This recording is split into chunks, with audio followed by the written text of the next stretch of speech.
Ce retour dans le commandement militaire intégré de l'OTAN nous paraît en effet incongru et dangereux. Comment voulez-vous qu'une oligarchie qui gagne, parce qu'il ne faut pas se tromper, Qu'est-ce que vous voulez dire par là? une oligarchie qui a mis la main sur l'Europe, Qui gagne? Mais qu'est-ce que vous voulez dire par là? vous avez les principales multinationales, les banques, parce que ces plans n'aident pas les pays, c'est les banques. Et une fois que les banques auront retrouvé leurs biens, les contribuables français et allemands paieront la dette de la Grèce. Les banques, ce que j'appelle ces dirigeants en apesanteur, messieurs Barroso et consorts, qui ne représentent personne, ils n'ont jamais été élus. Hein. Plus des dirigeants européens qui sont leurs collaborateurs. Et je pèse mes mots. Cette petite Les classe... dirigeants européens élus. Oui. Ils trahissent leur peuple. Ces dirigeants européens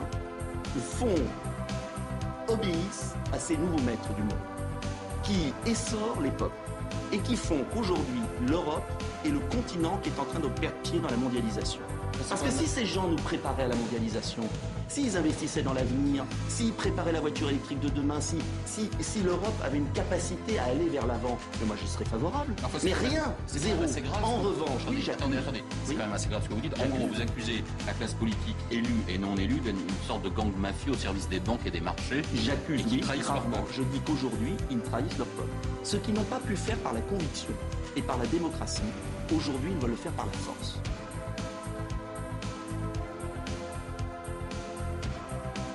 Et moi, ce que j'ai découvert, par mon expérience, d'ailleurs justement locale, c'est que quand on va à la mosquée à Vigneux, par exemple, et je prends part de cette expérience locale, eh bien, on s'aperçoit que les gens qui sortent de la mosquée, eh bien, il y en a un qui est médecin, l'autre qui est avocat, le troisième qui est policier, le quatrième qui est infirmier, etc. Je veux dire par là qu'il faut qu'on arrête de présenter différemment les choses quand il s'agit des musulmans que quand il s'agit des autres. Alors, les musulmans de France sont patriotes, comme tous les Français devraient être patriotes. Voilà. Poser la question, c'est s'interroger sur leur fidélité à la nation. Et cela me choque, parce que j'estime qu'on est d'abord français avant d'être musulman, catholique, juif, agnostique, athée. On est français. Et cela va de soi qu'obligatoirement, les musulmans de France sont des citoyens de la République qui exercent leur culte en liberté.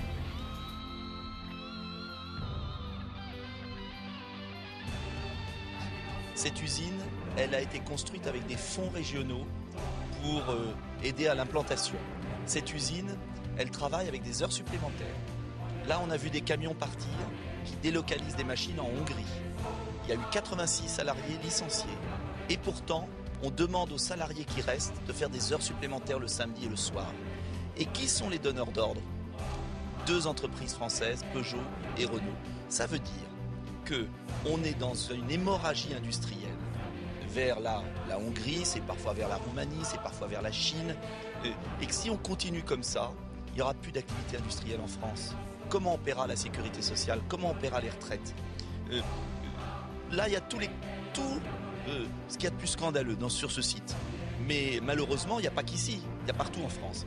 Et je dis que si les hommes politiques, on ne comprend pas qu'il faut mettre un terme par des mesures très concrètes à ce type de délocalisation, eh bien, on n'y arrivera pas. Et moi, je propose, c'est ma proposition, des taxes douanières quand il y a délocalisation pour que les produits qui reviennent en retour soient taxés.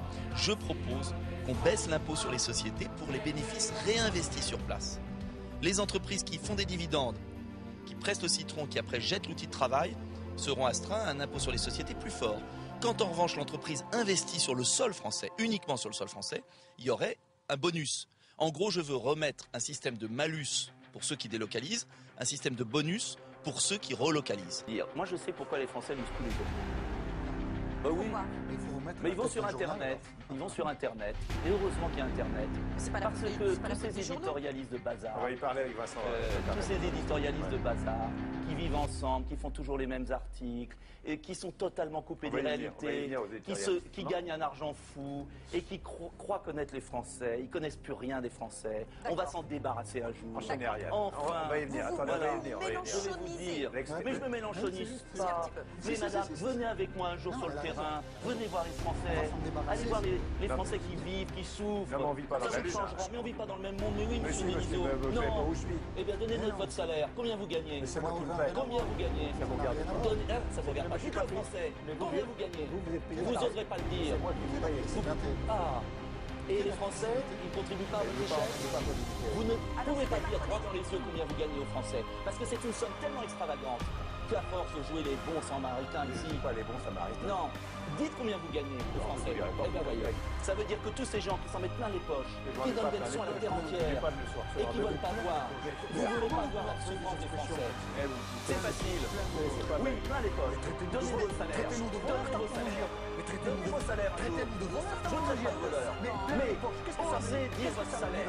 Osez dire votre salaire, monsieur Appel. Mais mon salaire, monsieur, Osez le dire. je le mérite, mon salaire. Mais peut-être alors Comme dites-le. vous. Eh bien dites-le, c'est Bien, je ne vérité. vous le dirai pas. Ah, Vous voyez. n'êtes pas l'inquisiteur. Voyez. Eh bien, vous n'êtes pas capable de donner votre salaire. Ah, pas digne. Non. Vous êtes classe négative. Vous prenez de l'argent, beaucoup d'argent. Et vous ne voulez pas dire votre salaire. Ah, c'est du populisme. Si vous saviez comment vivent les Français, vous ne penseriez pas pareil.